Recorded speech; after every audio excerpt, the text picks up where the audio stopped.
Hey everybody, it's John Felageller here, and I am with Key Ministry, and I am here today to do a little bit of a check-in with you for the summer here. Obviously, the summer months are already in swing, and with the summer months, obviously, comes the opportunity for you and your family, and yes, even your special needs family, to take a vacation. We all look forward to vacation season. We all look forward to a lot of things that vacations can offer us in terms of being together as a family and really spending the quality time that is so desperately needed, certainly throughout the school year, throughout everyday 9 to 5 work, and certainly coming back off the COVID quarantine and pandemic. We're all looking forward to getting out a little bit again. But obviously, there are challenges that come with traveling as a special needs family, and obviously, I don't have a lot of time in terms of this little video short that I'm doing to really get into a lot of details. I do encourage you certainly to check out some of the other videos and presentations I've done, as well as blogs on vacationing with your special needs family through Key Ministry and also on the Not Alone page. I'm sure you'll find them valuable. But what I would also suggest you do is just really consider what a great opportunity traveling is. And just a couple of highlights that I'll throw out there, certainly from my family, in terms of things you can do and things that might be of value. Uh, the thing that you want to remember is that traveling and traveling well, and also traveling in a way that makes it so that it's as easy as possible for your family. You want to make sure that you're maybe staying away from more of the bigger traditional resort sites type of a thing. I mean, we all have talked about or maybe heard about going to a place like Disney, for example, Disney World, Disneyland.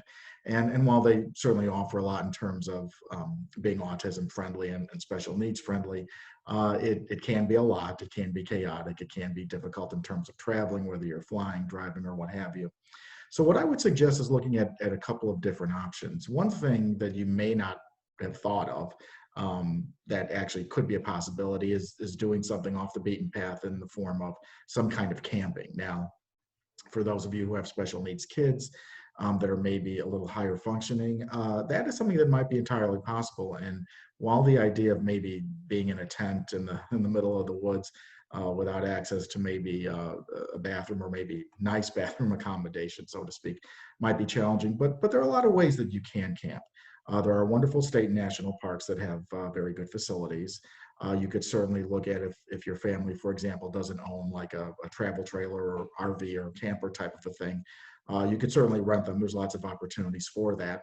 And that gives you a certain amount of independence in terms of being able to travel places, but also to having accommodations readily available for yourselves.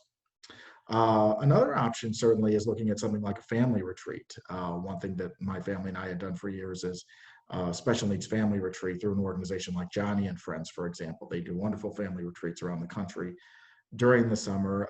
At this point in the summer, many of them might already be done, but there could still be some available for later in the summer, as well as the fact that you could look at doing that next summer. Those are great opportunities to be with your family, regardless of your child's disability, because they really provide support one-on-ones and whatever resources are needed to make that possible.